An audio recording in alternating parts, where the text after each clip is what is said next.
wanted to get into your background as it pertains to the game of golf before ezLocator was maybe an idea. What's your background within the game of golf? Yes, I had an opportunity to marry my vocation with my avocation. So I grew up in the tech industry. I played golf most of my life. I went to the University of Texas. I took a look at my game and look at a few future stars and Tom Kite and Ben Crenshaw, and I decided to get an education. So I spent my career in the technology world, building out the internet, which Al Gore invented. I'm eternally grateful for that. But along the way, I had an opportunity to play a lot of amateur golf and raised three wonderful boys that eventually played college golf. And what I really wanted to do at the home course I grew up in, it was the Dallas Athletic Club, was one of the things that we saw was, why do we always play the same hole locations over and over and over again? What's the system? So in learning that, there's three things that I found that in the 19th hole that most people will complain about. The first one is bunker conditions. The second one is ball marks, and the third one is hole locations.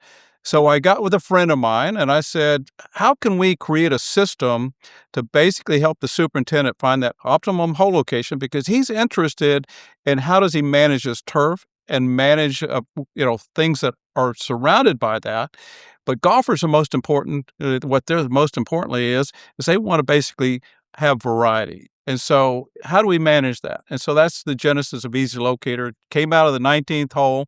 And so we've been building the business ever since for the last 17 years and having a great time. I love that. Yeah, we're all about the 19th hole. And you're right. That's where you get a lot of that honest feedback from players and you find out exactly what the experience is like. Now, as it pertains to the actual location of the pin, explain that for the newer, average intermediate golfer out there, how courses without ezLocator go about putting the pins and what are the benefits and the drawbacks of them just doing that on their own? That's a fabulous question. And if a course doesn't have ezLocator, typically they rely on a manual process. Typically, you may see a front, middle, back rotation where every day they move it from the front to the middle to the back of the green and then go back to the middle, front, and back. Or what we call a quadrant system where the superintendent may break up the green into, say, 5 sections and move it around every 5 or 6 days. Couple of the challenges with that is that you're coming back to that same area on a repeated basis very quickly. One of the things that those systems don't take into account is grass takes a little while for it to grow and to heal. So if you're coming back, if you have front, middle, back, you have to rely on the cup cutter, who's typically not a golfer. So now you're going to find errors and conditions and situations that are not appealing. So that's typically what a facility will use if they don't have ezLocator, and that's been the old-fashioned way of doing that. It's a process that everybody does on a daily basis, and when the golf is in season. So it makes it somewhat of a challenge for somebody not knowledgeable to find that ideal location. Now, one of the things that we've experienced over the last 15, 20 years is this rising increase in green speed.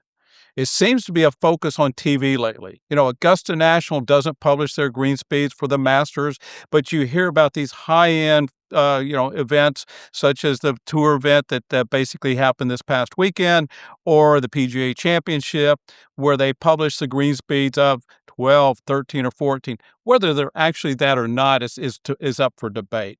So now we're faced with green speeds, and what that is a relative, speed. When you putt that ball, how fast is that going to roll?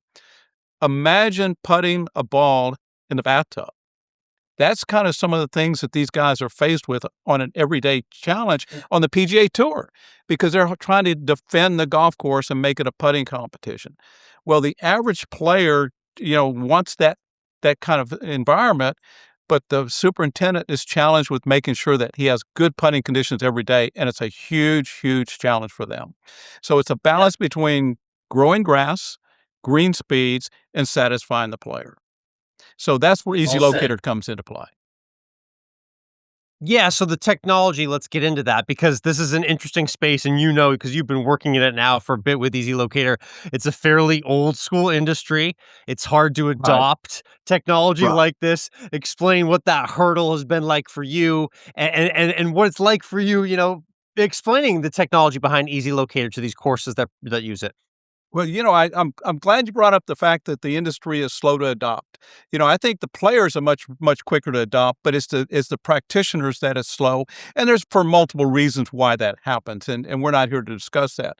But what I find is with the ezLocator, it's been like pushing a rope up the hill. We go one direction and it kind of wiggles a little bit, and we go again another direction and wiggles again. But the idea of marrying technology with the golf industry is one of those things that golf industry is not historically an early adopter. So it's been somewhat of a challenge, but the ones that eventually see that really get it and they go, aha, this really makes my life easier. And how does it do that? Number one, it simplifies the planning process. The superintendent, with a click of a button, can select hole locations for the day, and it's a variety of hole locations. And so it's not a front, middle, back, or a 5-zone system. It's an infinite number of hole locations and hole location places on each green. So you have an infinite number of combinations. We then take some rules-based applications based upon growing the grass. We don't want to come back to that same location for a period of time, say 21 or 30 days. We want to avoid that area for a period of time to allow that grass to heal. We also encounter green speed. The faster you run your green speed, the smaller the green is able to basically handle that because you need the flattest part. Just think in terms, if I'm running green speeds at 12, that angle in which it's on has to be really flat. And we're talking maybe 1 or 2 degrees max on how that area is, basically that surface, basically what the angle of that surface is. So if you get more than that, it could be an unfair location. And we're talking about fair, not illegal. There's no illegal hole location, and there's not a definition of the rules of golf. So we want to make it enjoyable. So the superintendents are strapped with rising green speeds, health of the greens, and satisfying players. And that's really what it's all about. I didn't grow up being a superintendent. I didn't grow up being an agronomist. I didn't grow up being a head golf professional. I'm just a player. And I want to go out there and have a fun time with my friends and my buddies. Definitely. Yeah, this is something as players that we want to be able to enjoy having the variety of pin locations and having the variety of experiences. It's one of the only variables that changes on the ground in golf. There's a lot in the air and naturally. But that's the idea, is that we don't have to think about that as players. That is just something that naturally makes the game great, gives it variety, but at the same time keeps it fair so we don't have any of those ridiculous hole locations like you've mentioned. I'm sure in your years, you've seen a lot of ridiculous pins. Give me some crazy examples of stories or of wild pin locations that you've gotten lots of feedback about. Well, I can't say with ezLocator, and ezLocator customer is telling me this, but I can tell you prior to using ezLocator, one of the most favorite comments we would hear from our customers would be, "What crazy guy put that flag there today?" Or the superintendent would get comments about, "Hey, did you have a fight with your wife last night? Did you have a rough night last night?" We hear all kinds of stories there. Basically, once they implement ezLocator, those comments go away, and what they hear the most is, "Wow, I've never seen that hole in that place before, and what a fabulous hole location." I'll just mention John Goslin, who's the director of agronomy at Agronomic. Basically, he made a comment to me one day. He says, "John," he said, "when we implemented ezLocator, I was finding hole locations we haven't used in 100 years." He says, "I wasn't trusting my instincts, but when I saw the data and I saw the information that you do when you scan the greens, that I was able to have the confidence to put the hole location there." So we're finding locations that superintendents basically are confident to put them in there. And again, it's enhancing the player's experience, which is really what we're all about. We want everybody to enjoy a tournament-like feel every day. So those are some of the things.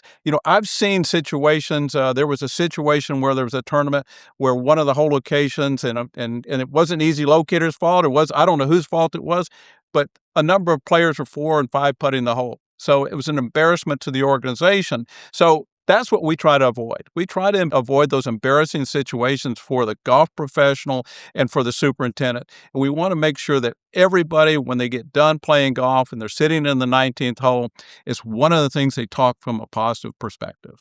Very cool. Interesting perspective. And I love that you brought up Aronimink. I love covering the PGA of America championships, and they're going to be the host of the PGA championship next year. That's going to be an interesting venue because I feel like people haven't seen that course in a while. So I look forward to seeing what John presents in terms of hole locations as well, too.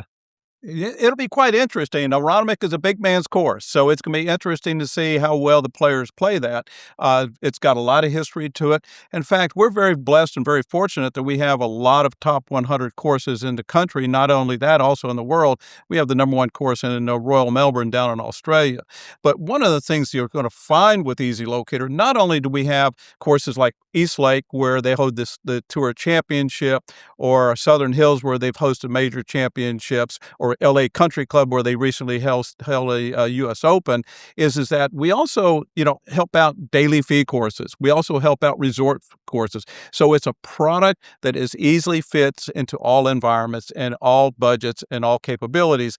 And again, we have the ability to leverage technology. So once the whole locations are set, we have a mobile app, so the players don't have to pull up a whole location sheet. They can just pull out their phone and they can see where the whole locations are. We also have what we call a connected club, and this is something I started about 4 years ago, where we partner with other industry organizations such as Club Card, Toro, some of the clubhouse apps like Ford Tees, Club Essential, and so forth like that, where we present that information to the player. So again, that's where we see the technology in the golf industry really making significant advances to help the player have a more enjoyable round of golf and try to keep some of the expenses down. Very well said indeed. So that's cool. I like that you guys are combining the technology aspect to pin locations. You're keeping the green sustainable. If courses are interested in ezLocator, what's the best way for them to reach out to you? Well, we're active in social media, so they could reach us through Instagram, Twitter, Facebook. We do have a LinkedIn account. They can also go to our website, and it's ezlocator.com. It's ezlocator.com. They can do that, and they can fill out a form, or we can use the old-fashioned way. Pick up the phone and call us at 972-231-4040. We're located in the Dallas, Texas area, so if you're calling from the East Coast, we can answer that call pretty quickly. And even the West Coast, we're ahead of the West Coast there. So we look forward to catching up with anybody, anytime, any day.